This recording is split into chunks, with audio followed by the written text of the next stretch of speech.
Olá, o debate está no ar. Estamos aqui toda quinta-feira às 6 da tarde no Facebook do Futura. A TV tem debate toda terça às 9 da noite ou, se você preferir, pode conferir todas as nossas edições no Futura Play. 76 anos e 3 meses. Essa é a expectativa de tempo de vida para as crianças brasileiras nascidas em 2018. Os dados do IBGE mostram que estamos vivendo cada vez mais. Ao mesmo tempo, a mortalidade de menores de 5 anos caiu em 2018. O direito à vida, à sobrevivência e ao desenvolvimento é um dos princípios básicos da Convenção sobre os Direitos da Criança, o tratado internacional mais amplamente aceito na história, que completa 30 anos. Essa edição do debate é especial. É o início de uma série de programas jornalísticos do canal Futura que vão discutir os avanços trazidos por esse importante marco na nossa legislação. Junto de nossos convidados, aqui no estúdio, debatemos o caminho percorrido pelo Brasil, as agendas que são prioritárias e os desafios que ainda precisamos superar. Para começar, a gente vai conferir a análise do secretário-geral da ONU sobre esse momento histórico. Há exatamente 30 anos, as nações do mundo uniram-se para fazer uma promessa a todas as crianças. A Convenção sobre os Direitos da Criança estabeleceu pela primeira vez um compromisso global vinculativo sobre os direitos de todas as meninas e meninos. E todos os países reconheceram como as crianças são especialmente vulneráveis e comprometeram-se a fornecer-lhes alimentos, cuidados de saúde, educação e proteção. Desde então houve avanços significativos. A mortalidade infantil caiu para mais de metade e o raquitismo diminuiu em todo o mundo. No entanto, ainda há milhões de crianças que sofrem com a guerra, a pobreza, a discriminação e a doença. A nível mundial, as crianças mostram-nos a sua força e liderança na defesa de um mundo mais sustentável para todos. Ao comemorarmos o 30º aniversário desta Convenção, apelo a todos os países para que cumpram a sua promessa. Vamos aproveitar estas conquistas e reafirmar o compromisso em pôr as crianças em primeiro lugar. Para cada criança, todos os direitos.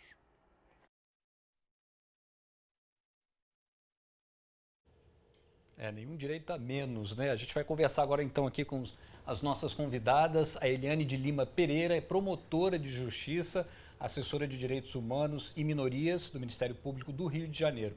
Bom, bem-vinda aqui ao debate. Eu começo perguntando, a Convenção é um tratado importantíssimo e que ajudou não só o Brasil, mas outros países a começarem a organizar uma agenda, né? Sem sombra de dúvida, né? No caso do Brasil, a gente já tem assim uma semente que se apresenta na Constituição e que depois veio a ser confirmada pela Convenção no ano posterior e com mais fôlego ainda pelo Estatuto da Criança e do Adolescente, que foi de fato uma mudança absoluta de perspectiva. Então nós temos assim, e eu sou de uma geração e eu me coloco porque eu acho que de uma certa forma é quase que um testemunho histórico, né? Eu ingressei na faculdade em 89, então eu já assim, fui formatada numa nova ordem, mas a gente sabe que com muitos resquícios da ordem anterior, do Código de Menores, enfim. Então, essa geração também revela essa transição, né? É importante a gente observar isso. É importante destacar também que, de alguma maneira, a gente passou a olhar as crianças e adolescentes com uma outra ótica, né? Não como um ser menor, como um ser destituído de valor, de opinião, inclusive. Sem sombra de dúvida, eu acho que a maior mudança, que é uma mudança que impacta as subjetividades, é que criança e adolescente deixam de ser objetos, né? Assim, tratados como objetos de direito e são considerados sujeitos de direito. Então, isso é uma mudança nas lentes de enxergar esses seres e de enxergar o mundo que ela é drástica e que a gente percebe não só que houve e há uma imensa resistência a essa mudança, essa concepção, que é uma concepção de mundo mesmo, mas também alguns perigos de retrocessos, né? E fazer a transição, elaborar essa transição, ficou a cargo de uma geração, em relação à qual eu me reconheço, né? Não só como pessoa hoje adulta, mas também como promotora de justiça, assim, da geração pós-Constituição, pós-Estatuto, pós-Convenção. Então, a gente percebe toda essa dificuldade que é histórica mesmo. E foi um período importante para o Brasil, né? A gente também está aqui com a Ana Potiara, que é diretora da ANDI, Comunicação e Direitos, e coordenadora adjunta da Secretaria Executiva da Rede Nacional Primeira Infância. Bem-vinda também aqui ao debate. Obrigada. Eu também queria saber de você que você fizesse uma avaliação desse período. Como é que você vê os avanços que nós fizemos nesses primeiros 30 anos? Eu acho que o principal que a doutora Eliane traz é essa situação, né? A criança e o adolescente como sujeito de direito, ele se torna o protagonista dos seus direitos, né? O que é o mais importante. E aí ele ganha a convenção junto com a Constituição, que, né, no artigo 227 dá trata a criança e o adolescente como prioridade absoluta, garante a eles um número de direitos que até então não eram pensados, né? Não eram legitimados a esse grupo de... Então, a gente está falando de educação, a gente está falando de saúde, nós estamos falando de assistência social, nós estamos falando do direito à fala, principalmente, né? Da criança e do adolescente. E aí, a gente passa por um período de muita evolução, nós crescemos muito, o Brasil avançou muito, o mundo avançou também, né? No geral, nós deixamos a mortalidade infantil, reduzimos muito, o Brasil alcançou as suas metas até mesmo antes, né, do que outros países, mas ainda temos muitos desafios, né? Nós temos desafios ligados às desigualdades, principalmente, às diferentes, né? Nós temos crianças aí, um grande número de acesso à escola, mas ainda temos alguns grupos, algumas minorias que não têm o mesmo acesso. Nós temos grupos aí, um número muito grande de crianças que têm menos acesso, tem pelo menos um direito seu descumprido. Com as crianças negras isso dobra, então nós temos que trabalhar nas diferenças e com as novas temáticas, né? Nós temos outros desafios também que são novos com essa globalização. Então, são muitas possibilidades, os avanços são ótimos, o Brasil melhorou muito, mas temos um longo trabalho pela frente. Sempre tem muita coisa para melhorar, né? Bom, na América Latina, a aprovação e a difusão da Convenção ocorreu em meio a uma outra busca por garantia de direitos, que foi o retorno à democracia. E algumas das questões que marcaram esse período são analisadas pelo advogado, cientista político e ex-diplomata com longa trajetória de atuação com a infância, que é o Paulo Sérgio Pinheiro. Ele conversou com a equipe do debate. É evidentemente que o debate constitucional ajudou imensamente o apoio que o Brasil deu à Convenção, especialmente nessa questão da criança como portadora da cidadania. Um ponto de grande debate, de grande incompreensão por parte da sociedade brasileira, que basicamente saiu do autoritarismo e continuou uma sociedade profundamente conservadora e autoritária. O fato das crianças e adolescentes ganharem direitos, parecia que os pais e as mães perderiam o seu direito, o que na realidade não era isso que absolutamente se tratava. Ainda que os adultos têm direitos, as crianças e adolescentes também são sujeitos de direitos. Um outro tema que esteve presente desde o final da ditadura é também a questão de como lidar com as crianças que cometem delitos penais, né? A questão da idade da criminalização penal da criança, isso também foi um grande debate na sociedade. Isso persistiu por mais de uma década, porque havia muita resistência também por parte do judiciário. Esse foi outro ponto nevrálgico. E depois eu posso agregar que é a proibição do castigo corporal. Depois que o Brasil voltou ao governo civil, e em 88 a Constituição, é evidente que os direitos da criança tinham que ser defendidos pelo governo, apesar de que certamente não era ainda uma coisa absolutamente líquida. Mas o Brasil, felizmente, teve uma posição de destaque na luta pela elaboração da Convenção. Agora, é importante dizer que foi fundamental que as organizações da sociedade civil estivessem envolvidas nessa luta.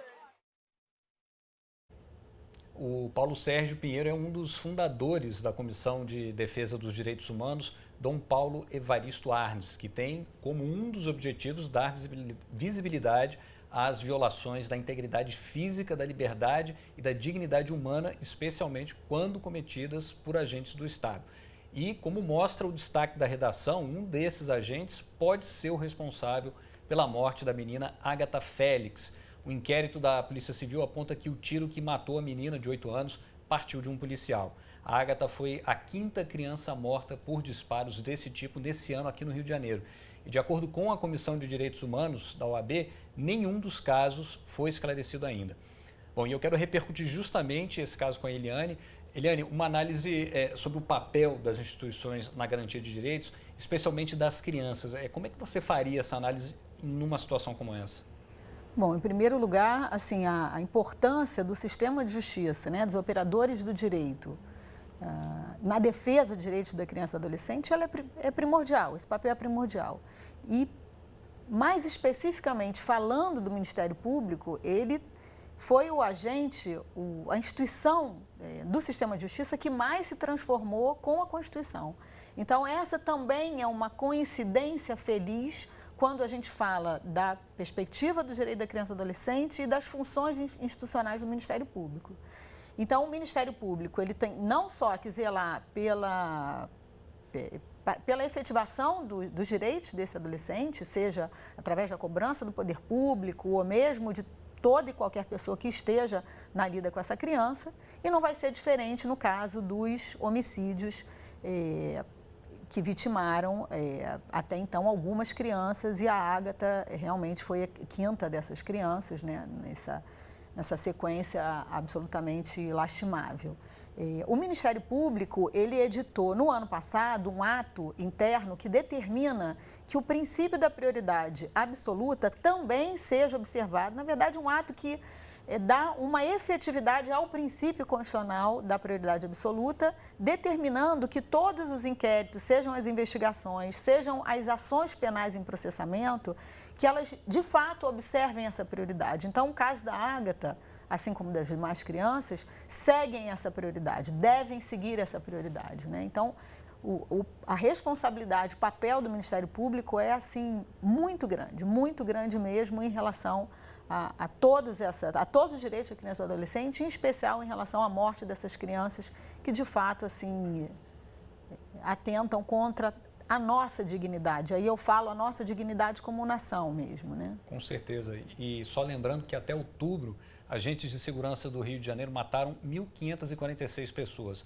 É o maior número registrado desde 1998, quando a estatística passou a ser compilada pelas autoridades fluminenses. E eu pergunto para a Ana, nos casos das violações de direitos das crianças e adolescentes, o Estado brasileiro, ele tem promovido a reparação, tem reconhecido essas falhas, pelo menos? Eu diria que, eu acho que pode até ter o reconhecimento, porque não tem como dizer que não tenha violência por parte do Estado, né? Os números são alarmantes, tanto em violência institucional, violência armada, então não tem como o Estado dizer que não, né? Ele não nega.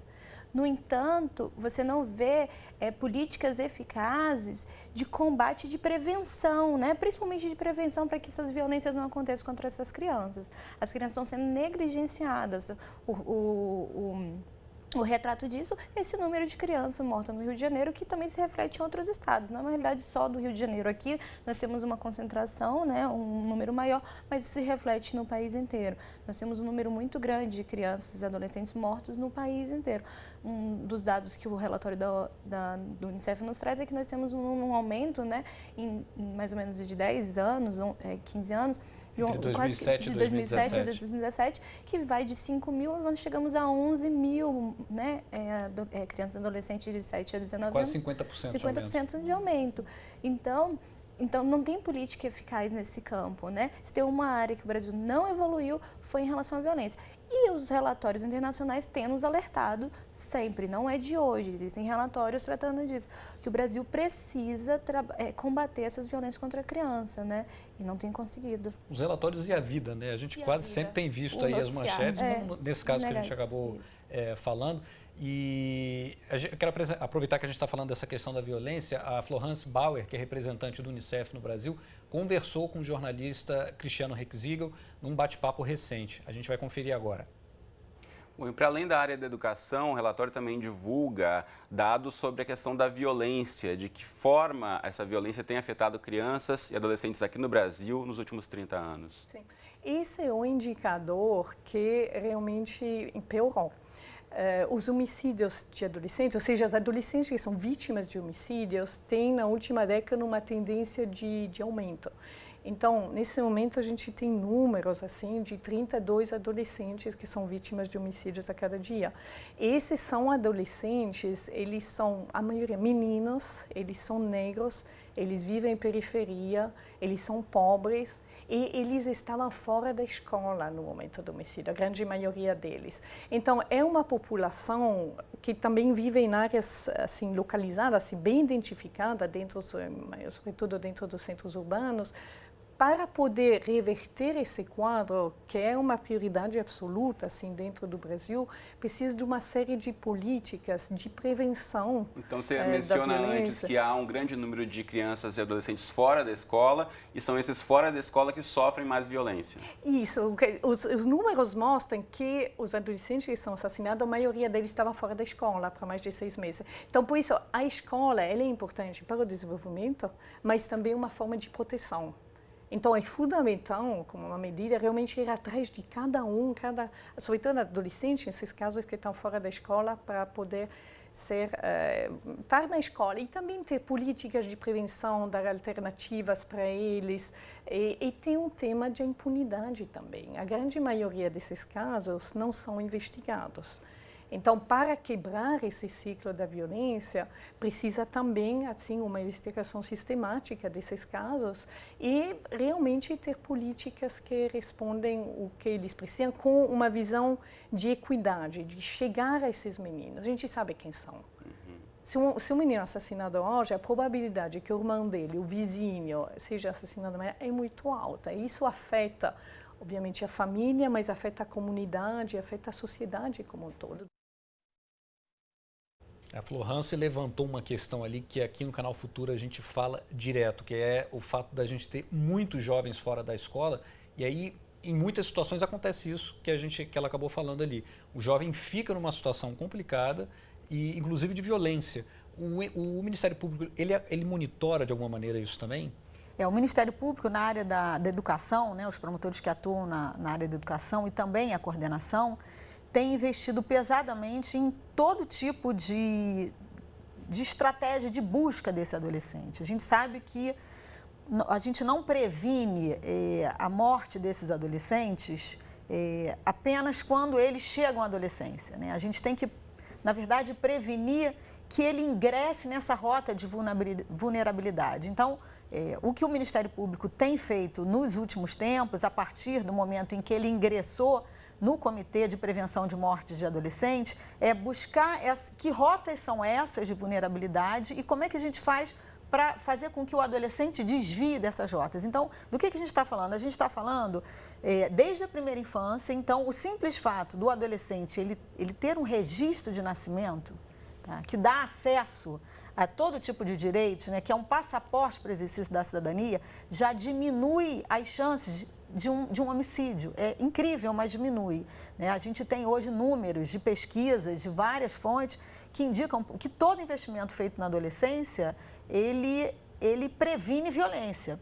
A escola, a pesquisa mencionada pela Florence, na verdade foi uma pesquisa de fôlego feita com algumas localidades, salvo engano, 7 ou 8 municípios no estado do Ceará, e em que foi constatado, uma das evidências constatadas é de que 70% dos adolescentes mortos estavam há mais de 6 meses fora. fora da escola. E a gente sabe que a escola tem uma série de problemas, mas o fato desse menino, dessa menina, desse jovem, dessa jovem, estar frequentando a escola, por si só, já é um fator de prevenção.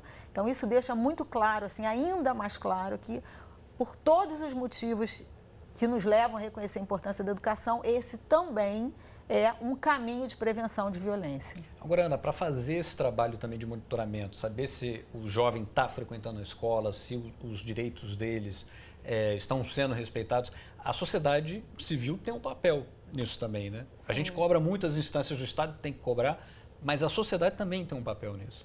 Sim. A fala da doutora Eliane me faz recordar uma coisa que a Convenção traz, né, que é a integralidade dos direitos, né? A gente não tem um direito individual, a gente não dá direitos individuais, né, para a criança e para o adolescente. E é isso, se o adolescente está fora da escola, ele saiu da escola, nós falhamos em outros direitos, no acesso a outros direitos. Então, esse garoto ou essa garota, esse menino, essa menina, ele já vem de outras violações, do acesso à saúde, do acesso a uma família acolhedora, né? De uma assistência social, ele está num ambiente de poucas ferramentas, né? do suporte público. Ele não chegou naquela situação sozinho. Ele não chegou à toa.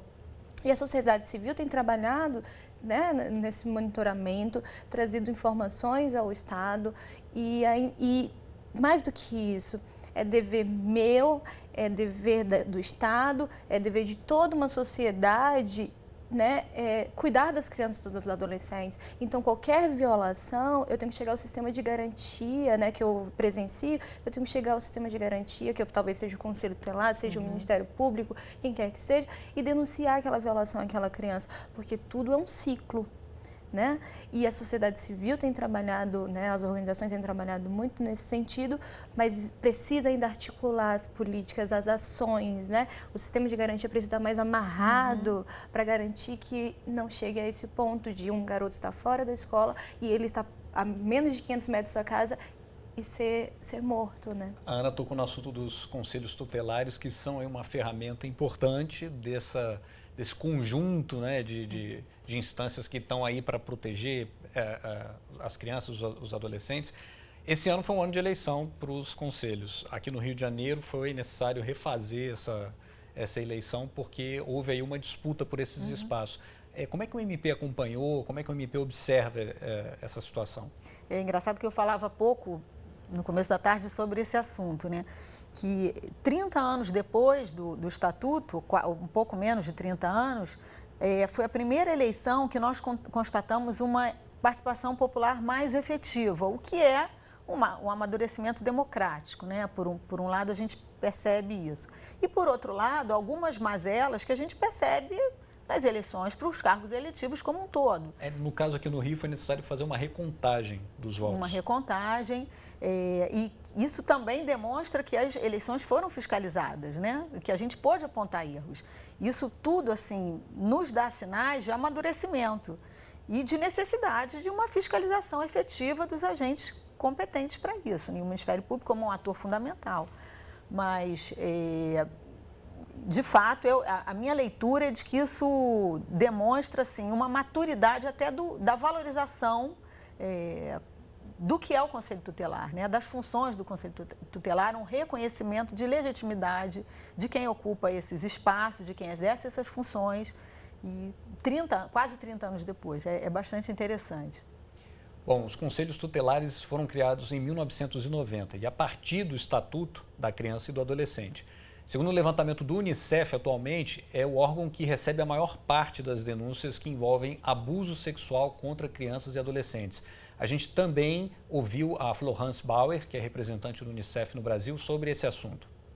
Outra questão, quando a gente olha para o foco da violência, é a questão da violência sexual contra crianças e adolescentes também.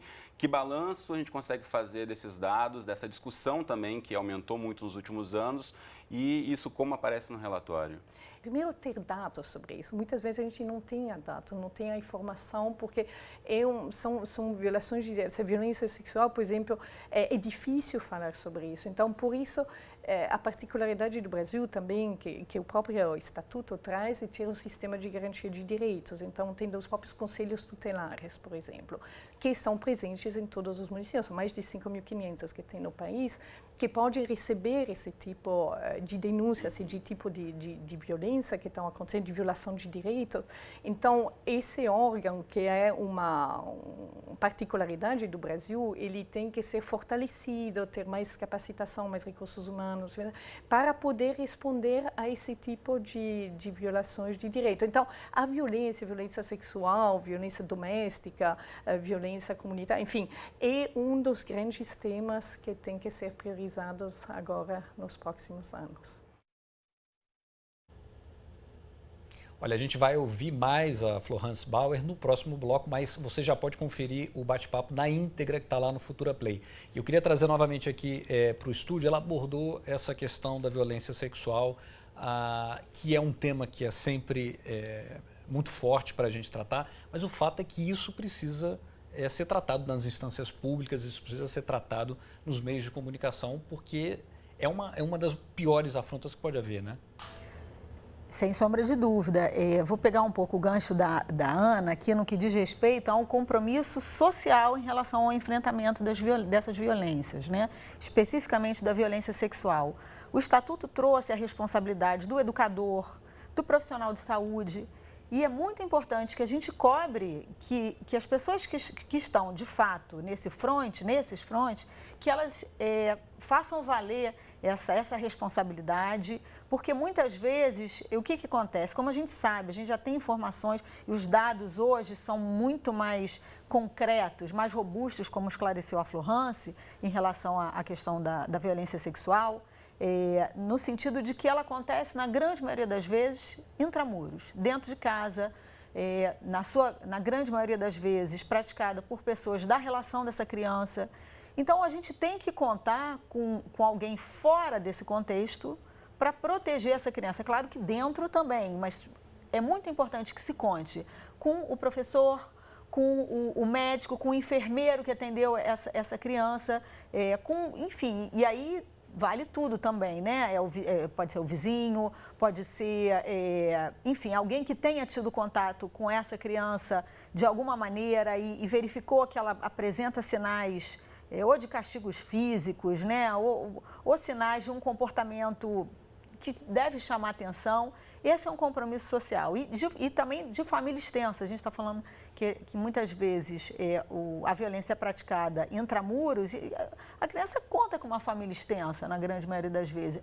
Essas pessoas também são responsáveis. A sociedade como um todo, ela está comprometida com esse enfrentamento. Eu acho que é muito no que a Ana já colocou aqui. Agora, Ana, isso também é um trabalho de educação, de comunicação, de orientar as pessoas. Tem gente que acha que a exploração sexual infantil é prostituição. Não é. É uma violência, é uma exploração. É uma violência, né? É uma das piores formas de trabalho infantil, né? Tá entre lá, não é um trabalho, inclusive, mas assim, tá entre as piores formas e é uma exploração, né? É uma violência, é uma discriminação, é uma negligência, é tudo que há de pior, né, em relação à criança. Agora, uma coisa que eu quero destacar bastante nessa temática é o seguinte, porque nós temos alguns indicadores, né, nesse tema, mas nós não temos números fiéis, porque quem deveria fazer esse levantamento são os municípios. A gente sabe que os municípios não conseguem, na maioria deles, não tem estrutura para levantar esses dados. Então, os dados que nós temos ainda não são os dados reais. O que torna o quadro pior. Mais preocupante. Né? Mais preocupante. Então, e uma outra coisa que é o que você me disse, o abuso, né, que o vizinho comete, né, aquele ali, as pessoas consideram uma violência, né? A exploração sexual que acontece nas rodovias do Brasil muitas vezes não é visto dessa forma. Na realidade, passam e culpabilizam as meninas, os meninos que estão naquela situação. Porque ela que está lá, porque ela quer o dinheiro. E aí inverte a lógica, transfere a responsabilidade. Muitas vezes tendo uma atitude até condescendente com o explorador, quem eventualmente está se relacionando indevidamente com aquela criança, né? E a sociedade precisa, de alguma maneira, toda ela estar orientada para perceber esse tipo de prática. Bom, a gente vai fazer um rápido intervalo, mas a gente continua daqui a pouco com mais debate. Até já.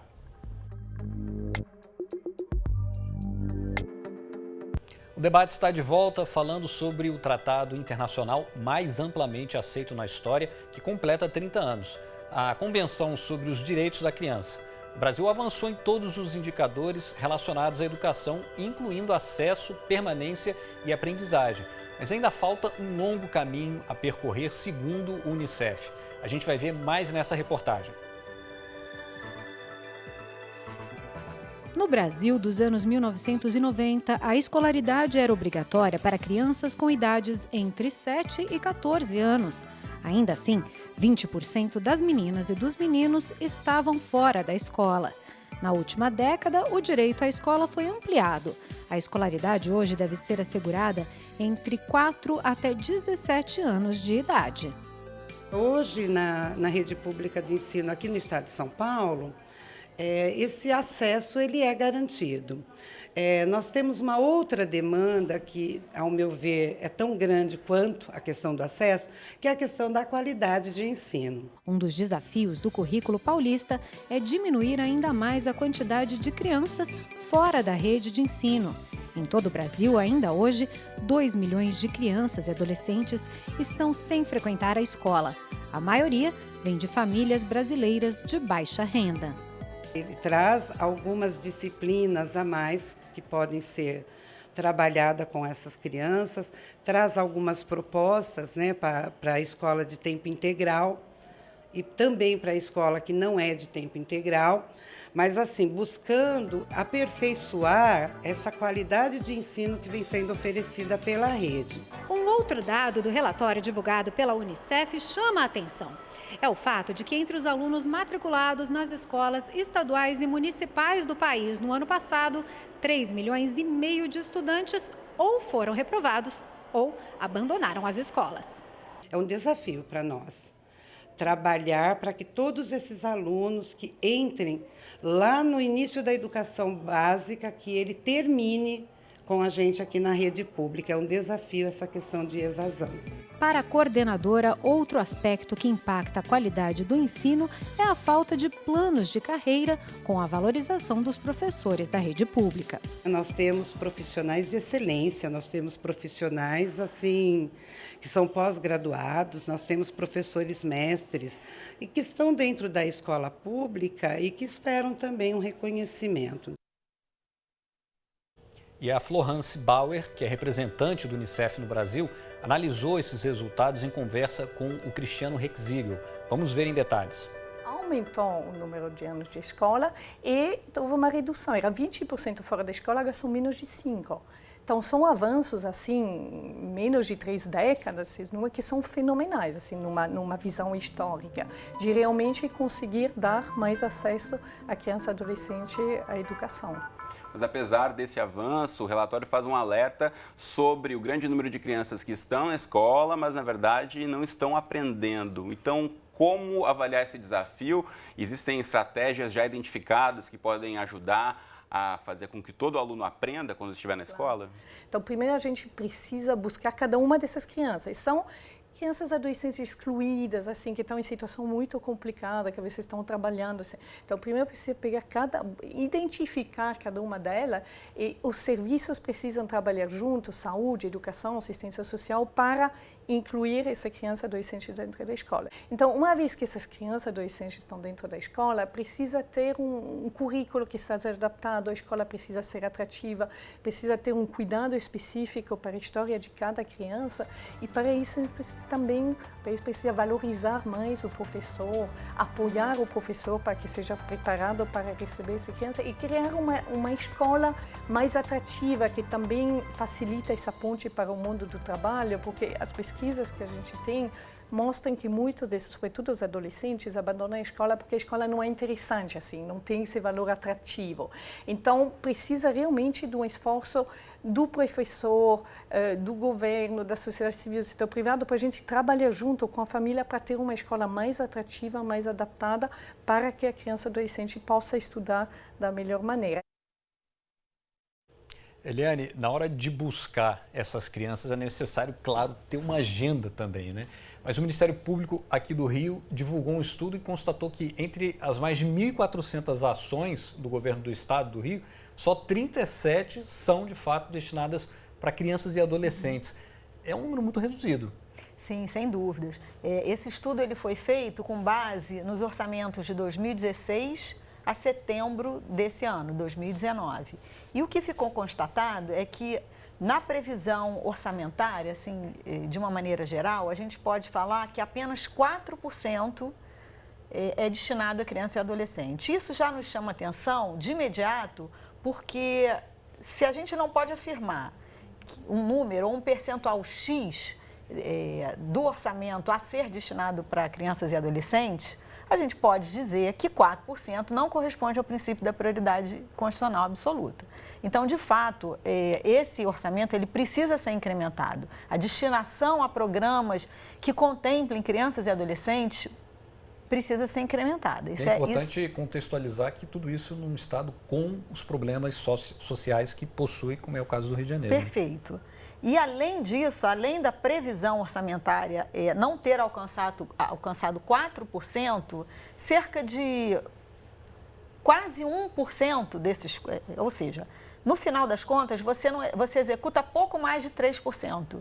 Então, isso é muito pouco. E eu queria chamar a atenção também pelas colocações da Flor Hansen, sempre muito pertinente, mas também em relação a desigualdades que acontecem no próprio sistema de educação. E aí, se a gente falar só de educação pública, eu não estou nem falando de rede privada.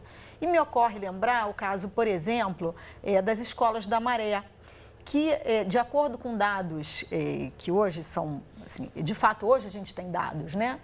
De acordo com os dados mais recentes, uma criança no ensino fundamental, em razão de todas as questões relacionadas à Maré, sobretudo em relação à situação de segurança, né? Dias de operação, ou dias de tiroteio, ao final da educação fundamental, essa criança perde 2 anos. Quer dizer, essa desigualdade que tem endereço, que tem cor, que tem características já conhecidas, ela também é muito violadora. Então, é importante que a gente saiba disso. Se a gente tem uma barreira do acesso vencida, a gente tem inúmeras outras a vencer. Eu acho também importante ressaltar, assim, quando a gente fala de orçamento, naturalmente, eu vou falar das ações do Ministério Público, né? O Estado do Rio de Janeiro ele não cumpriu nem em 2017 nem em 2018 o percentual constitucional previsto, né? Que é de 25%. E houve uma ação primorosa por parte do Ministério Público, uma ação judicial, né? Uma ação civil pública, que está em curso e que é muito importante, assim, como até paradigma para os demais estados, né? Isso é algo que nos toca, que a gente precisa dominar, que é a questão do orçamento, não só o Ministério Público ou os demais órgãos de controle, mas a sociedade civil, como bem apontou a Ana, que hoje tem dados, a gente precisa investir em todo tipo de mecanismo de transparência e de participação popular, participação social em relação a esse tipo de controle. A gente sabe que o orçamento do Rio de Janeiro, como em outros estados, está passando por uma situação bastante complicada. Existe aí uma tentativa de recuperação fiscal.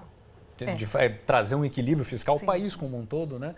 Mas é nesse momento em que as prioridades precisam ser colocadas e a sociedade, como você bem disse, precisa estar de olhos abertos. E eu queria trazer essa questão para a Ana. Um dos pontos, uma das ações que surgiram de 2016 para cá, uma delas foi um marco legal da primeira infância. E você diria que esse é mais um resultado pelo fato do Brasil ser signatário da convenção? Sim, o marco da primeira infância, ele vem, né, em resposta a um Plano Nacional da Primeira Infância, iniciado que foi desenvolvido por algumas organizações da sociedade civil e que foi legitimado pelo CONANDA, o Conselho, né, dos Direitos da Criança e do Adolescente, e ele traz uma atenção especial às crianças de 0 a 6 anos, né? Então, por que essa atenção especial? Porque é uma fase do desenvolvimento, né, da pessoa, do ser humano, com maiores potenciais, né? E aí, no campo da educação, nós temos a creche e a pré-escola dentro desse quadro. Então, nós temos a creche de 0 a 3 anos e nós temos a pré-escola, né, que é a educação infantil, de 4 a 6.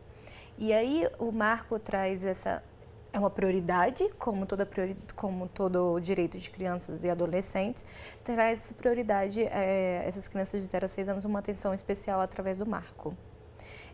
O que tem nos preocupado em relação à educação, né, para essa faixa etária? O acesso à creche. O acesso à creche é muito aquém em relação à educação básica e ela interfere em vários outros direitos dessas crianças.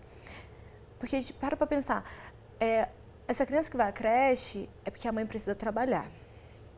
Então, além do direito da criança, é um direito da mulher, né? Isso tem um impacto em toda a dinâmica familiar, né? Em toda a dinâmica familiar. E é o desenvolvimento dessa criança, principalmente. Nós estamos falando de habilidades, né? A criança que vai à creche tem o seu desenvolvimento muito mais pleno do que aquela criança que às vezes é deixada com um vizinho ou com um cuidador que não está preparado ou simplesmente com outro irmão menor, né? Uma outra criança ou com um adolescente. Então, ela está exposta a maiores riscos. Então, o acesso à creche é uma preocupação ainda muito grande, principalmente para esse grupo. E aí a gente também tem um número em relação à educação, dentro da educação básica, em relação à educação infantil, que ainda está com acesso ainda abaixo em comparação ao restante do ensino fundamental, né? Então, na pré-escola ainda está um pouco abaixo do esperado e está aquém do necessário. Então, a gente sabe que a educação básica tem alguns gargalos, né? Tem alguns gargalos. A educação infantil tem ali um gargalo. Um gargalo. Ensino médio a gente já se aproximou um pouco mais da universalização, mas a gente sabe que nos anos finais a coisa começa a ficar mais complicada e no ensino médio a gente tem uma... E é justo numa fase que pode deixar esse jovem vulnerável se ele sai da escola, como a gente já falou aqui, né? Exatamente, né?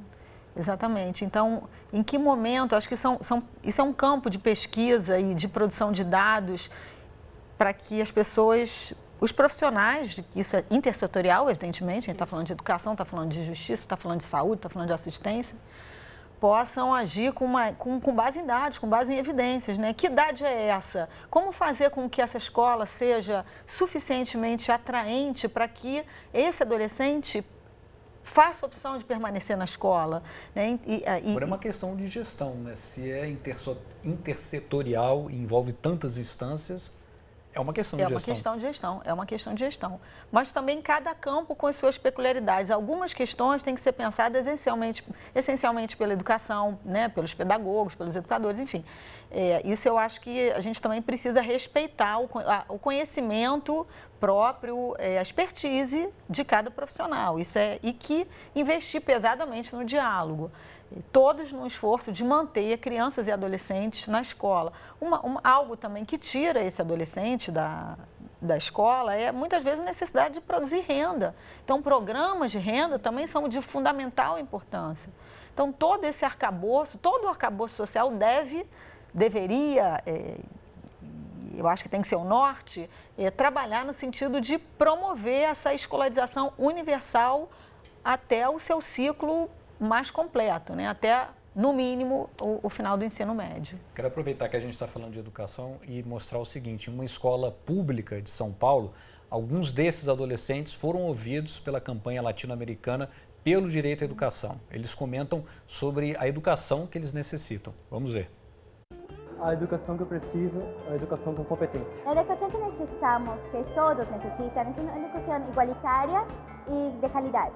A educação que nós precisamos é uma educação com mais cultura. A educação que preciso é uma educação sem julgamentos e com mais qualidades. A educação que necessitamos é uma educação de conhecimento. A educação que a gente precisa é uma educação firme, sem preconceito, que a gente possa bater de frente com os nossos governantes corruptos, que a gente possa ter um futuro melhor. A educação que eu quero é aquela que eu aprenda tudo que eu tenho direito e não só o básico. A educação que eu necessito para viver é o respeito, a igualdade. A educação que necessitamos é uma educação mais diversa.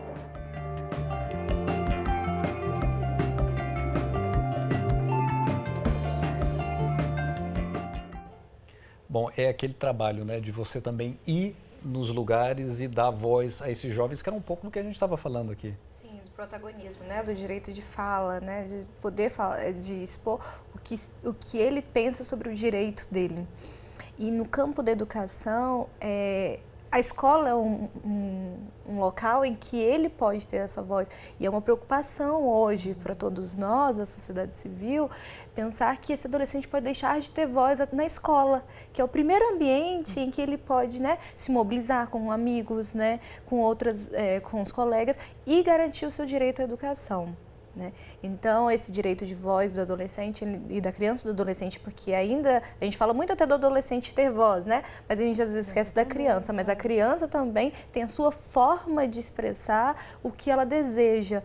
Nós temos que saber ouvir e como ouvir, mas todo mundo pode expressar, essa faixa etária pode expressar muito bem o que deseja. E vale lembrar que a Convenção garante que as crianças e os adolescentes de minorias étnicas, religiosas ou linguísticas mantenham e vivam de acordo com a própria cultura. E esse é um ponto importante da gente falar, justamente porque a gente vive num momento em que a gente vê que existe uma onda mais conservadora, existe uma polarização no país, e essa questão da tolerância é importante, né, Eliane? A questão da tolerância é primordial. Eu diria até que a tolerância ela é insuficiente, porque a tolerância ela já traz uma ideia de uma certa hierarquia, né? Então, o mínimo que a gente deve promover é a igualdade de direitos, né? E o máximo e o desejável é a empatia. Eu gostei da observação que você fez em relação à tolerância. Tolerância é uma... Eu problematizo, aí, né? Eu problematizo bastante essa questão da tolerância. Da mesma maneira, quando se fala de tolerância religiosa, não é tolerância, porque a minha não necessariamente, a minha não é melhor do que a sua, nem do que a de ninguém. Né? É respeito e o desejável mesmo é empatia, que eu compreenda as suas singularidades e que eu as respeite, ainda que eu não as possua, mas que eu possa ser capaz de exercer essa empatia mesmo. Acho que a palavra é essa, né? Então, isso é bastante desafiador, muitas vezes, num ambiente escolar, onde você percebe singularidades, peculiaridades que são culturais, que são comportamentais, que são de toda a ordem, né? Que são religiosas, que são, enfim...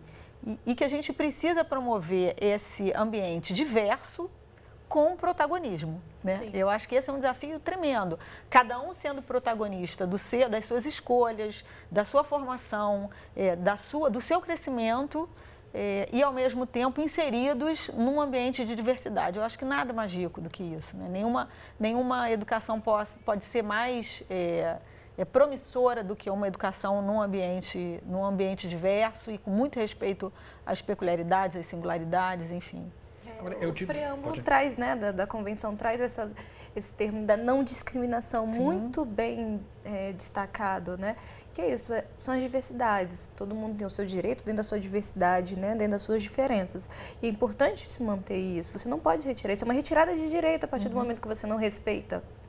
Então. Agora, a gente fala dessas questões, a gente debate a convenção, fala dos dispositivos, mas esse não seria um debate a ser feito dentro da própria escola? Quer dizer, falar da convenção com os jovens? Sim, eu ainda estamos longe disso, né? que o adolescente, a criança ou adolescente, ele ainda sabe pouco sobre os seus direitos, né? Ele sabe que ele tem uma normativa, ele sabe que ele tem um estatuto, mas o que diz o estatuto, né? O que diz a convenção, o que diz a Constituição Federal sobre os direitos dele, sobre a garantia da prioridade absoluta? Nós não sabemos, né? Pegamos assim, nossa vivência, eu já vim, né? Tive a minha infância, minha adolescência, pós estatuto e a Constituição, eu sou de 88, então eu sou da Constituição. Em que momento eu vim descobrir os meus direitos? Eu só vim descobrir os meus direitos, né, e conhecer todas essas ferramentas a partir do momento que eu entro numa organização da sociedade civil. Ali eu vim reconhecer todos os meus direitos. E a Convenção garante que eu devo informar, que a comunicação é importante aos adolescentes, que eles têm o direito a saber sobre o que eles têm. As crianças e os adolescentes saberem o que eles têm. E ainda é ausente, né? Um conhecimento muito fragmentado. Muito fragmentado. Você tem direito. E aí ainda, de certa forma, menosprezam, porque quando diz assim que a criança e o adolescente têm direito, fala que deu direito demais, né? Deu direito demais. A gente ouve muito isso. É uma ousadia, deu direito demais. E ainda leva para o lado negativo, né? Que é em relação aos adolescentes em conflito com a lei. Tem direito demais, né? E sempre leva nesse ponto. Não diz a ela que é direito dela ir à escola, que é direito dela ter uma vacinação adequada, uma alimentação, transporte, um ambiente saudável, que ela tenha uma água potável de qualidade, né? Que ela tenha um sistema de saneamento, porque precisamos disso, é cidadania, né? Eu acho que o Brasil como um todo tem que trabalhar a cidadania e ainda não chegamos lá. A gente também ouviu a Florence Bauer, que é representante do Unicef no Brasil, sobre as projeções que ela faz para esse trabalho aqui no país. Florence, para a gente encerrar, os principais desafios para os próximos 30 anos. Tem novos desafios. Na época da convenção, a gente também não lembra muito, mas não tinha internet. Então, com a internet, vem uma série de oportunidades e de desafios. O adolescente de hoje, a criança, desde os anos, muito cedo, tem acesso à informação, pode fazer assim contatos com muitas pessoas, tem qualquer coisa que esteja interessada, vai encontrar informação. Então, isso é uma oportunidade fenomenal, assim, de redes. Com isso, vem os riscos também. A gente sabe que um bullying está acontecendo, por exemplo, na internet. A gente vê um tema de saúde mental que é relacionado também com o tema de bullying. A nível global e também no Brasil estão aumentando os suicídios. Então, essa é uma preocupação que o Unicef tem, que é uma preocupação que veio assim mais recentemente, que a gente precisa começar a analisar isso. E as mudanças maiores, como as mudanças climáticas. Por exemplo, quando você tem doenças que aparecem, uma água que é insalubre, ela vai gerar uma diarreia, uma criança pode morrer de uma diarreia, um adulto é mais difícil. Ou seja, todas essas mudanças climáticas têm consequências que são sempre maiores entre as crianças. A gente percebe que quanto mais a gente vai conversando sobre todas as circunstâncias em que as crianças, os jovens do Brasil vivem, mais a gente vai vendo que tem terreno para trabalhar e, como a gente vinha falando aqui, é um trabalho também, um esforço de comunicação junto a essas pessoas. Sim, sim. Se a gente pega de quando, né, da Convenção, da Constituição, da redemocratização do país, eu conversando com a doutora Eliane, eu dizia o seguinte: nós tínhamos uma comunicação para o sujeito, né, para o objeto de garantias, não para o sujeito de direitos. Então a gente também teve que evoluir na comunicação nesse sentido.